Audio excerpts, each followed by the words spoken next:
Very good morning students.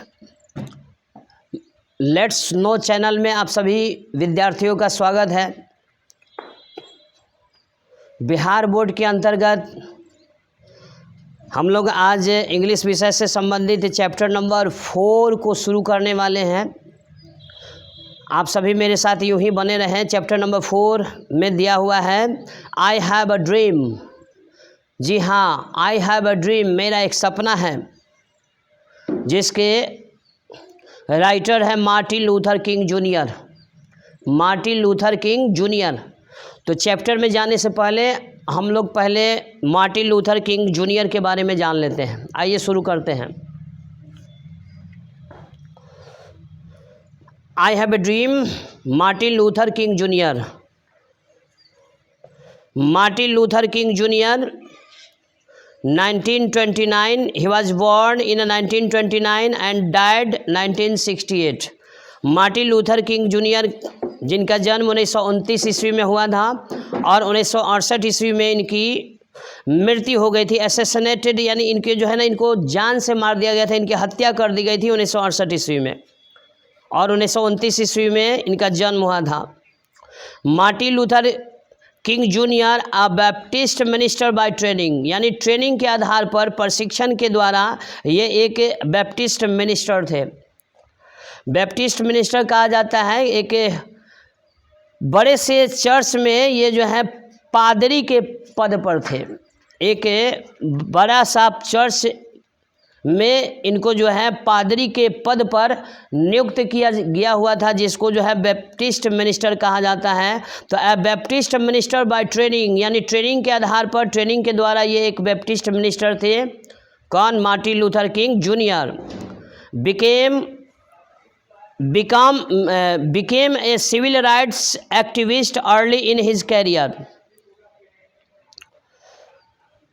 became यानी ये बने थे a civil rights activist.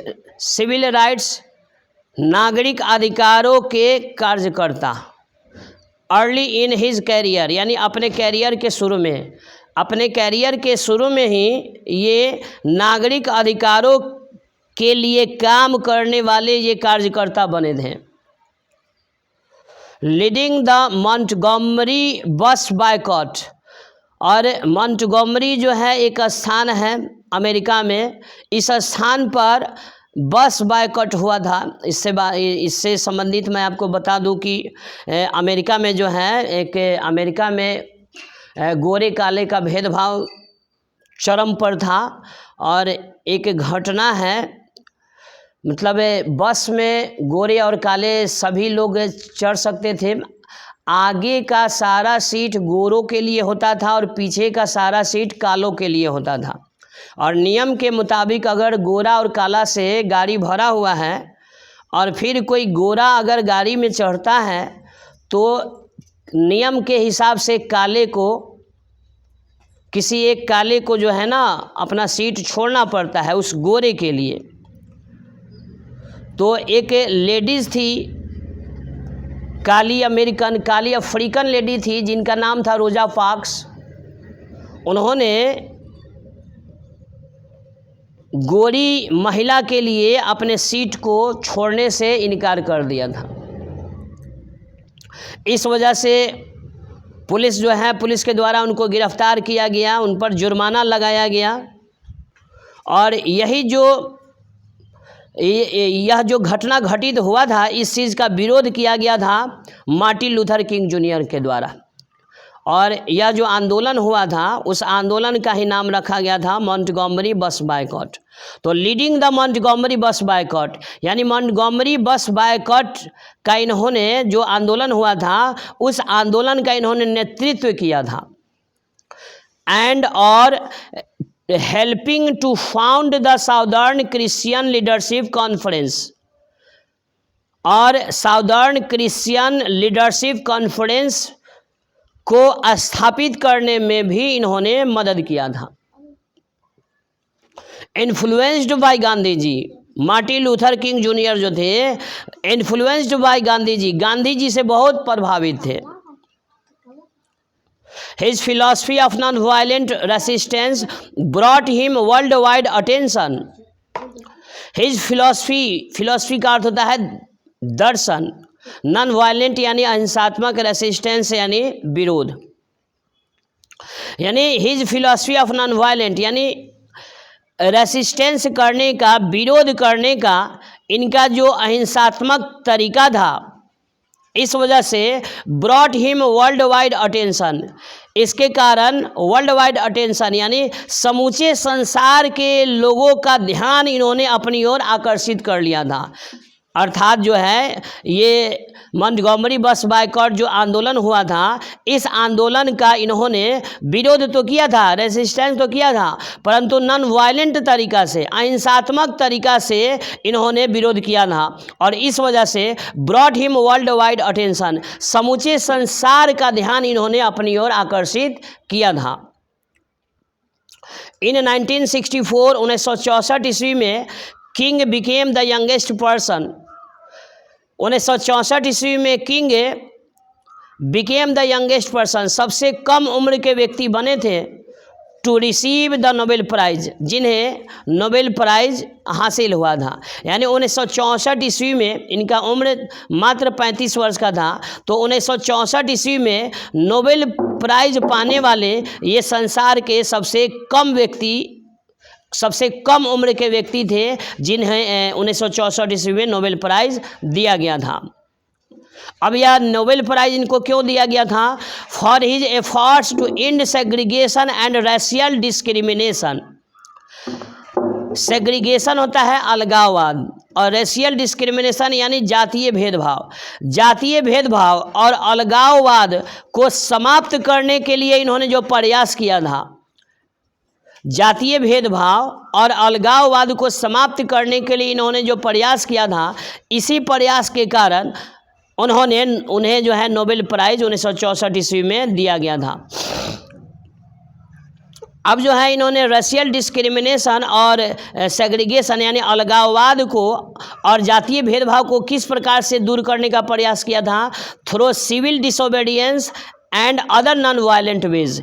Through civil disobedience, सविनय अवज्ञा के द्वारा, सिविल डिसोबीडियंस होता है सविनय अवज्ञा, सविनय अवज्ञा और भी दूसरे अहिंसात्मक राहों पर चल करके इन्होंने जातीय भेदभाव और अलगाववाद को दूर करने के लिए, ख़त्म करने के लिए इन्होंने जो प्रयास किया था, इसी वजह से 1964 ईस्वी में मार्टिन लूथर किंग जूनियर को नोबेल प्राइज़ दिया गया था।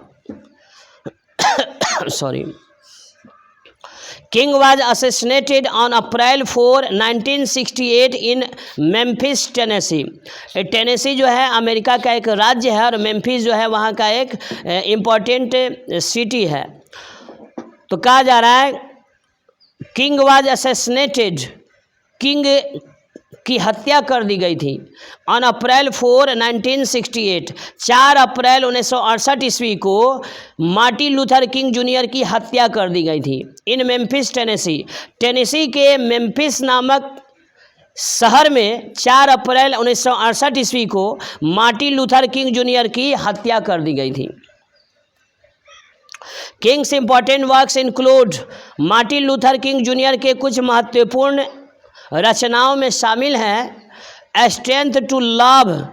यह जो स्ट्रेंथ टू लव यह जो बुक है, यह जो किताब है 1953 यानी 1953 ईस्वी में मार्टिन लूथर ने इस पुस्तक की रचना की थी। STRIDE toward freedom, the Montgomery story, इस किताब को 1958 में लिखा गया। वाई वी कांट वेट, इस किताब को जो है 1964 में लिखा गया। And where do we go from here, chaos और कम्युनिटी, यह बुक जो है 1968 ईस्वी में मार्टिन लूथर ने इस किताब की रचना की थी। ये सारे इम्पोर्टेंट बुक है जिसकी रचना मार्टिन लूथर ने की थी। I have a dream is a speech, I have a dream यह जो चैप्टर है, यह चैप्टर एक स्पीच है, एक भाषण है। ही डिलीवर्ड, इस भाषण को मार्टिन लूथर किंग जूनियर ने दिया था on the steps of the Lincoln memorial in Washington DC. Washington DC के लिंकन मेमोरियल हॉल के सीढ़ियों पर खड़े होकर के मार्टिन लूथर किंग जूनियर ने इस भाषण को दिया था। कब? ऑन अगस्त 28, 1963, यानी 28 अगस्त 1963 ईस्वी को वाशिंगटन डीसी के लिंकन मेमोरियल हॉल के सीढ़ियों पर खड़े होकर के इस भाषण को मार्टिन लूथर किंग जूनियर ने दिया था, जिस भाषण को हम लोग अभी पढ़ने जा रहे हैं। Here he speaks about his dream of seeing Alabama as a developed state free of racial distinction between the whites and the blacks. Here यहाँ पर he speaks about, वे बतलाते हैं his dream, अपने सपने के बारे में। यहाँ पर मार्टिन लूथर किंग जूनियर अपने सपने के बारे में बतलाते हैं। अब seeing Alabama as a developed state, वे अलाबामा को एक विकसित राज्य के रूप में देखना चाहते हैं, ऐसा उनका सपना है। और इस सपने के बारे में मार्टिन लूथर किंग जूनियर बतलाते हैं।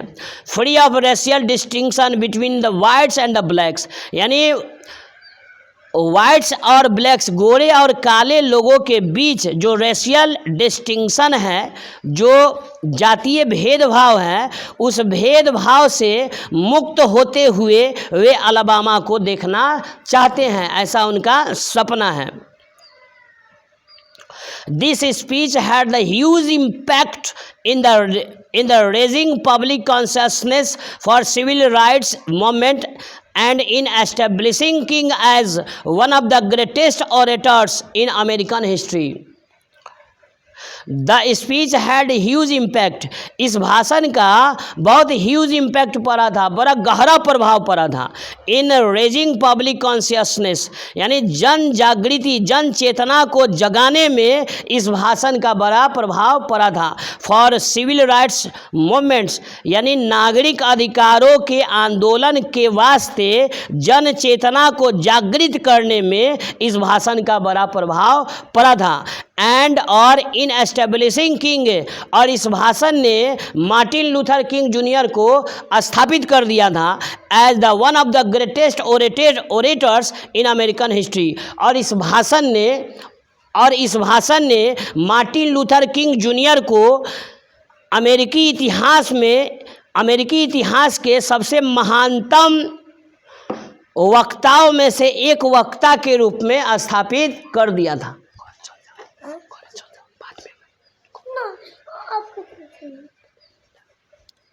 आगे देखते हैं, आगे हम चैप्टर को लेते हैं। आगे अब हम चैप्टर में चलते हैं। देखिए चैप्टर दिया हुआ है, आई हैव ए ड्रीम, मेरा एक सपना है। तो यहाँ लिखा जा रहा है 5 स्कोर ईयर्स एगो। स्कोर का मतलब होता है 20 वर्ष। स्कोर का मतलब आप क्या समझेंगे? 20 वर्ष, यानी 5 स्कोर ईयर्स एगो, यानी 20 वर्ष पहले, अर्थात 100 वर्ष पहले। अ ग्रेट अमेरिकन, एक महान अमेरिकी, in whose symbolic shadow we stand, जिसके सिम्बॉलिक शैडो यानी जिसके छत्र छाया में हम सभी खड़े हैं। Signed the emancipation proclamation. Emancipation proclamation होता है मुक्ति घोषणा पत्र, यानी इस घोषणा पत्र में कहा गया था कि आज के बाद अमेरिका में गोरे और काले के बीच किसी प्रकार का भेदभाव नहीं किया जाएगा। तो इमेंसिपेशन प्रोक्लेमेशन, यह जो मुक्ति घोषणा पत्र था, इस मुक्ति घोषणा पत्र पर 5 स्कोर ईयर्स एगो, यानी 100 वर्ष पहले इस मुक्ति घोषणा पत्र पर हस्ताक्षर किया गया था। और in whose symbolic shadow we stand, जिसके छत्र छाया में आज सभी, फिर से इसको देखते हैं। 5 score years ago a great American in whose symbolic shadow we stand signed the emancipation proclamation.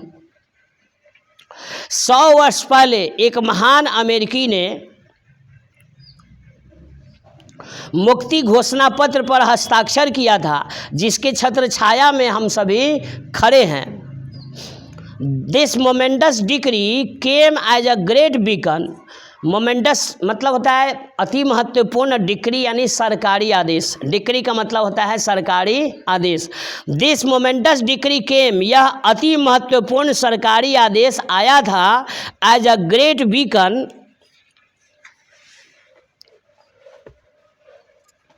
as a great beacon light of hope to millions of negro slaves, यानी लाखों काले गुलाम निग्रो के लिए यह उम्मीद के प्रकाश के रूप में यह आया था। क्या? इमेंसिपेशन प्रोक्लेमेशन, यानी मुक्ति घोषणा पत्र। यह मुक्ति घोषणा पत्र जो था निग्रो स्लेव्स के लिए, निग्रो जाति के जो स्लेव्स थे, जो गुलाम थे, उन गुलाम लोगों के लिए यह मुक्ति घोषणा पत्र उम्मीद के प्रकाश के रूप में आया था।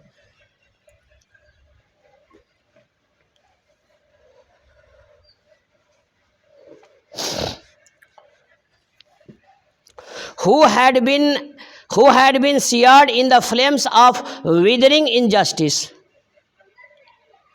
देखिए एक वर्ड है यहाँ पर निग्रो। निग्रो जो है काले, निग्रो लोग जो है काले होते हैं और जो है जब लंबे चौड़े कद काठी के होते हैं, उनका होठ जो है मोटा होता है, बाल घुंघराले होता है और ये जो है काले काले होते हैं। उनको अमेरिका में किसी प्रकार का अधिकार नहीं दिया हुआ था। उन्हीं निग्रो लोगों को अधिकार दिलाने के लिए मार्टिन लूथर किंग जूनियर ने इस आंदोलन को चलाया था। तो कहा जा रहा है who had been seared, seared का मतलब होता है जल जाना, इन द फ्लेम्स, फ्लेम्स होता है आग की लपटें।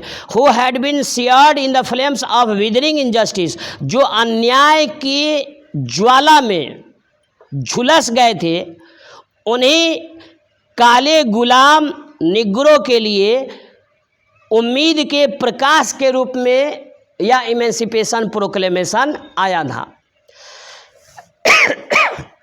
Sorry, it came as a joyous daybreak to end the long night of captivity। It came, यह आया था, यह क्या, यानी मुक्ति घोषणा पत्र के बारे में कहा जा रहा है, emancipation proclamation. It came as joyous daybreak to end the long night of captivity। Captivity का मतलब होता है गुलामी। गुलामी की लंबी रात्रि को समाप्त करने के लिए यह आनंददायक सुबह के रूप में आया था। क्या? इमेंसिपेशन प्रोक्लेमेशन, यानी मुक्ति घोषणा पत्र। यह जो मुक्ति घोषणा पत्र था, गुलामी के लंबी रात्रि को समाप्त करने के लिए एक आनंददायक भोर के रूप में यह इमेंसिपेशन प्रोक्लेमेशन आया था। आगे जो है कहा जा रहा है but 100 years later we must face the tragic fact that the Negro is still not free। अब उस इमेंसिपेशन पर, इमेंसिपेशन प्रोक्लेमेशन पर हस्ताक्षर किए हुए 100 वर्ष बीत गए। यहाँ देखिए 100 वर्ष बीतने के बावजूद भी क्या कहा जा रहा है, बट 100 years later, यानी 100 वर्ष बीत जाने के बावजूद भी we must face the tragic fact. Tragic मतलब दुखदाई और फैक्ट यानी सच्चाई। हम सभी को इस दुखदाई सच्चाई का सामना करना चाहिए, दैट की the Negro is still not free, अर्थात निग्रो जाति के लोग जो हैं अभी भी स्वतंत्र नहीं हैं। बट 100 years later, 100 वर्ष बीत जाने के बावजूद भी the life of the Negro is still sadly crippled by the manacles of segregation and chains of discrimination. यानी 100 वर्ष बीत जाने के बावजूद भी मैनेकल्स होता है हथकड़ी, सेग्रीगेशन अलगाववाद और डिस्क्रिमिनेशन यानी होता है भेदभाव, जातीय भेदभाव। तो 100 years later, 100 वर्ष बीत जाने के बावजूद भी the life of the Negro, Negro लोगों का जीवन इज स्टिल अभी भी सैडली क्रिपल्ड, दुखद रूप से जकड़ा हुआ है, bye the manacles of segregation, यानी अलगाववाद के हथकड़ी से, एंड चेन्स ऑफ डिस्क्रिमिनेशन, और भेदभाव के जंजीरों से। 100 वर्ष बीत जाने के बावजूद भी निग्रो जाति के लोगों का जीवन अभी भी दुखद रूप से अलगाववाद के हथकड़ी और भेदभाव के जंजीरों से अभी भी उनका जीवन जकड़ा हुआ है। अर्थात इमेंसिपेशन प्रोक्लेमेशन पर, मुक्ति घोषणा पत्र पर 100 हस्ताक्षर किए हुए 100 वर्ष का वक्त बीत गया, परंतु अभी भी निग्रो लोगों को उनका वाजिब अधिकार नहीं मिल पाया है। यही कह रहे हैं हमारे writer Martin Luther King junior. 100 years later, 100 वर्ष बाद, 100 वर्ष बीत जाने के बावजूद भी द निग्रो लिव्स, निग्रो जाति के लोग जो है जीवन को जी रहे हैं on a lonely island of poverty, यानी गरीबी के लोनली आइलैंड पर, गरीबी के निर्जन द्वीप पर अभी भी निग्रो जाति के लोग अपने जीवन को जी रहे हैं। In the mist of a vast ocean of material prosperity, यानी मटेरियल प्रोस्पेरिटी होता है भौतिक संपन्नता, भौतिक संपन्नता के विशाल समुद्र के बीच गरीबी के निर्जन द्वीप पर अभी भी निग्रो जाति के लोग अपने जीवन को जी रहे हैं। अर्थात अमेरिका एक शक्तिशाली राष्ट्र है, अमेरिका एक धनी राष्ट्र है, इस वजह से उसको कहा जा रहा है कि मटेरियल प्रोस्पेरिटी, यानी धनी राष्ट्र होने के बावजूद भी निग्रो लोग अभी भी गरीबी में अपने जीवन को जीने को मजबूर हैं। 100 years later, 100 वर्ष के बाद भी, 100 वर्ष बीत जाने के बावजूद भी the Negro is still languishing in the corners of American society and finds himself an exile in his own land। कहा जा रहा है 100 years later, 100 वर्ष बीत जाने के बावजूद भी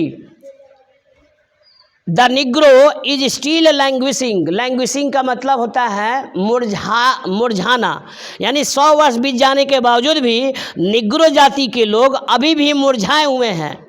in the corners of American society, अमेरिकी समाज के कोने में, अमेरिकी समाज के कोने में अभी भी निग्रो जाति के लोग मुरझाए हुए हैं।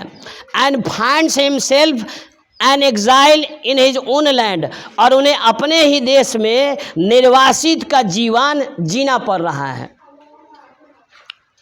So we have come here today to dramatize an appalling condition। इसका अर्थ होता है भयानक। इसलिए आज हम सभी यहाँ आए हैं, यह जो भयानक स्थिति है, इस भयानक स्थिति को नाटकीकरण करने के लिए, नाटकीय रूप देने के लिए आज सभी हम लोग यहाँ पर इकट्ठा हुए हैं। आगे देखते हैं paragraph number 3।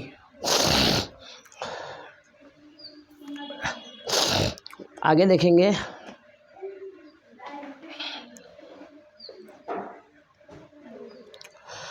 It is obvious today that America has defaulted on this promissory note in so far as her citizens of color are concerned। Obvious का मतलब होता है स्पष्ट,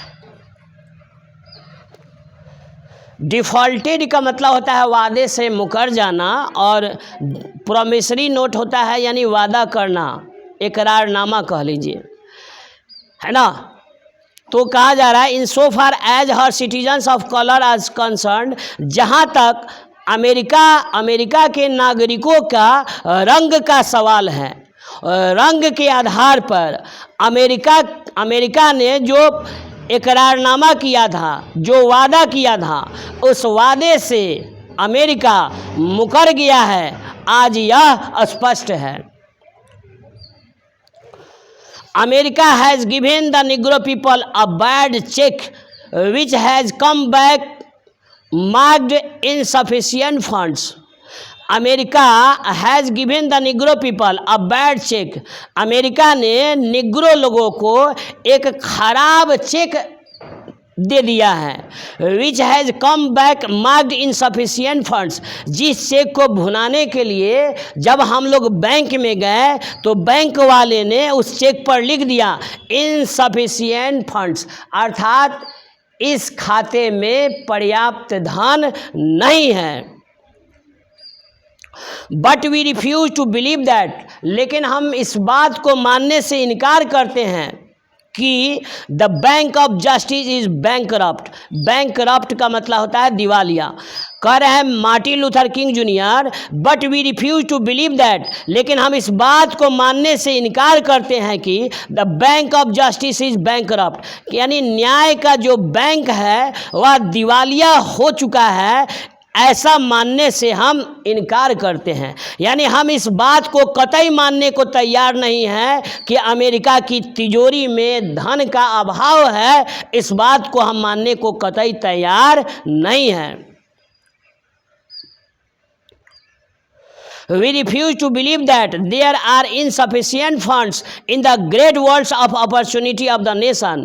We refuse to believe that, हम इस बात को मानने से इनकार करते हैं कि there are insufficient funds, यानी पर्याप्त धन नहीं है, in the great worlds of opportunity of the nation, राष्ट्र के महान तिजोरी में धन का अभाव है, हम इस बात को मानने से इनकार करते हैं। So we have come to cash this check, इसलिए आज हम सभी जो है इस जगह पर आए हैं ताकि हम इस चेक को कैश करा सके ताकि हम इस चेक को भुना सकें। A cheque that will give us upon demand the riches of freedom and the security of justice. A cheque, यह एक ऐसा चेक है दैट विल गिव अस, जो मांगे जाने पर हमें देगा, क्या? Upon demand the riches of freedom, जो मांगे जाने पर हमें रिचेज ऑफ फ्रीडम यानी आज़ादी की समृद्धि देगा, and the security of justice, और न्याय की सुरक्षा देगा। We have also come to this hallowed spot.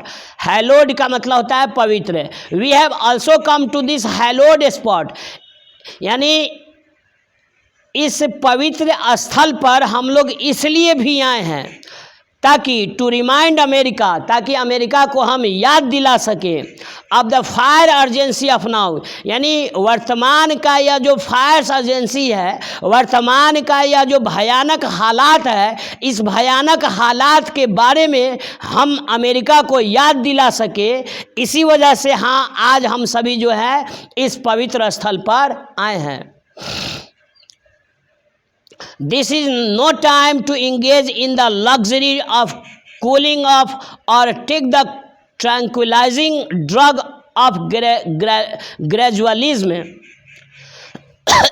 कहा जा रहा है दिस इज नो टाइम, ऐसा करने का समय नहीं है। This is no time to engage the luxury of cooling off, यानी आराम करने का यह समय नहीं है, और to take the tranquillising drug of gradualism, यानी औषधि खा करके शांत बैठने का यह समय नहीं है। Now is the time to rise from dark and desolate valley of segregation. Now is the time to rise, यह राइज करने का समय है, यह जगने का समय है। फ्रॉम द डार्क, डार्क का अर्थ होता है अंधेरा, और डिसॉलेट यानी निर्जन, सेग्रीगेशन यानी अलगाववाद। अलगाववाद के निर्जन घाटी से, अलगाववाद के काले और निर्जन घाटी से जगने का समय है, वहाँ से निकलने का समय है। To the sunlight path of racial justice, और वहाँ से निकल करके राशियल जस्टिस यानी जातीय न्याय के प्रकाशित पथ पर चलने का समय है, ऐसा करने का समय है। Now is the time to lift our nation from the quicksands of racial injustice to the solid rock of brotherhood. कहा जा रहा है now is the time to lift our nation, now is the time to lift our nation from the quicksands of racial injustice, यानी racial injustice से, quicksands का मतलब होता है दलदल, यानी जातीय अन्याय के दलदल से अपने राष्ट्र को ऊपर उठाने का यह समय है, और जातीय अन्याय के दलदल से अपने राष्ट्र को ऊपर उठा करके to the solid rock of brotherhood, भाईचारे के मजबूत चट्टान पर इसे रखने का समय है। आगे पैराग्राफ देखते हैं, पैराग्राफ नंबर 4 देखेंगे। तो कहा जा रहा है it would be fatal for the nation to overlook the urgency of the moment and to underestimate the determination of the Negro. Fatal का मतलब होता है घातक. It would be fatal for the nation. राष्ट्र के लिए घातक होगा. To overlook का मतलब होता है नज़रअंदाज करना, अनदेखा करना. To overlook the urgency of the moment, यानी वर्तमान का यह जो हालात है, इस हालात को अनदेखी करना राष्ट्र के लिए घातक होगा. And to underestimate the determination of the negro. Determination मतलब होता है दृढ़ संकल्प. निग्रो यानी अंडर एस्टिमेट का मतलब होता है कम करके आंकना. निग्रो लोगों का यह जो दृढ़ संकल्प है, इसको कम करके आंकना और वर्तमान के हालात को नज़रअंदाज करना राष्ट्र के लिए घातक होगा. This sweltering summer of the Negro's legitimate discontent will not pass until there is an invigorating autumn of freedom and equality. This sweltering summer of the Negroes, sweltering मतलब हुआ झुलसा देने वाला. The sweltering summer of the Negroes legitimate discontent. Legitimate discontent होता है यानी कानून सम्मत असंतोष. यानी निग्रो लोगों का या जो कानून सम्मत असंतोष की झुलसा देने वाली या जो गर्मी है, will not pass until, यह तब तक शांत नहीं होगी या नहीं होगा, there is an invigorating autumn of freedom and equality. जब तक निग्रो को इक्वालिटी और फ्रीडम नहीं मिल जाता, जब तक निग्रो जाति के लोगों को समानता और आज़ादी का अधिकार न मिल जाता, तब तक यह जो है रुकने वाला नहीं है. आगे कहा जा रहा है 1963 इज़ नॉट एन एंड. ये जो भाषण को जो दिए थे मार्टिन लूथर किंग जूनियर 1963 ईस्वी में दिए थे, तो कह रहे हैं 1963 इज़ नॉट एन एंड, यानी 1963 जो है यह अंत नहीं है, बट अ बिगनिंग, बल्कि यह शुरुआत है. Those who hope that the negro needed to blow up steam and will now be content will have a rude awakening if the nation returns to business as usual. Those who hope, वैसे लोग जो आशा किए हुए हैं that कि the negro needed to blow up steam, कि Negro लोगों का यह जो आंदोलन है यह भाप की तरह उड़ जाएगा, and will now be content, और वे समय आने पर वे संतुष्ट हो जाएंगे. If the nation returns to business as usual, यदि राष्ट्र पहले के कार्य में लौटता है तो यह राष्ट्र के लिए घातक होगा. Negro is granted his citizenship rights. देखिए, ग्रेटेड का मतलब होता है घिसना, यानी निग्रो लोगों का जो अधिकार है वह घिस रहा है. Negro is granted her his citizenship rights, यानी निग्रो लोगों का जो नागरिक अधिकार है वह घिस रहा है. अर्थात निग्रो लोगों को जो अधिकार दिया गया था वह सिर्फ कागज़ पर ही दिया गया था, वास्तव में उन्हें किसी प्रकार का अधिकार नहीं मिल पाया था. तो उनका जो अधिकार है वह घिस रहा है. The whirlwinds of revolt will continue to shake the foundation of our nation until the bright day of justice emerges. कहा जा रहा है the whirlwinds of the revolt. whirlwinds मतलब होता है चक्रवात. Sorry, the whirlwinds of revolt, यानी revolt का, बगावत का यह जो चक्रवात है, will continue to shake the foundation of our nation, यह हमारे राष्ट्र के नींव को झकझोरती रहेगी. Until the bright day of justice emerges, जब तक न्याय का सवेरा नहीं हो जाता है, अर्थात निग्रो जाति के लोगों को जब तक उनका वाजिब हक नहीं मिल जाता है, तब तक यह आंदोलन रुकने वाला नहीं है. तो इसके आगे के पैराग्राफ को हम अगले वीडियो में देखेंगे। अगर आपको हमारा चैनल अच्छा लगा हो, हमारा यह वीडियो अच्छा लगा हो, तो प्लीज़ हमारे चैनल को लाइक और सब्सक्राइब करें। धन्यवाद। और आगे के वीडियो को देखने के लिए हमारे साथ यूं ही बने रहें। धन्यवाद।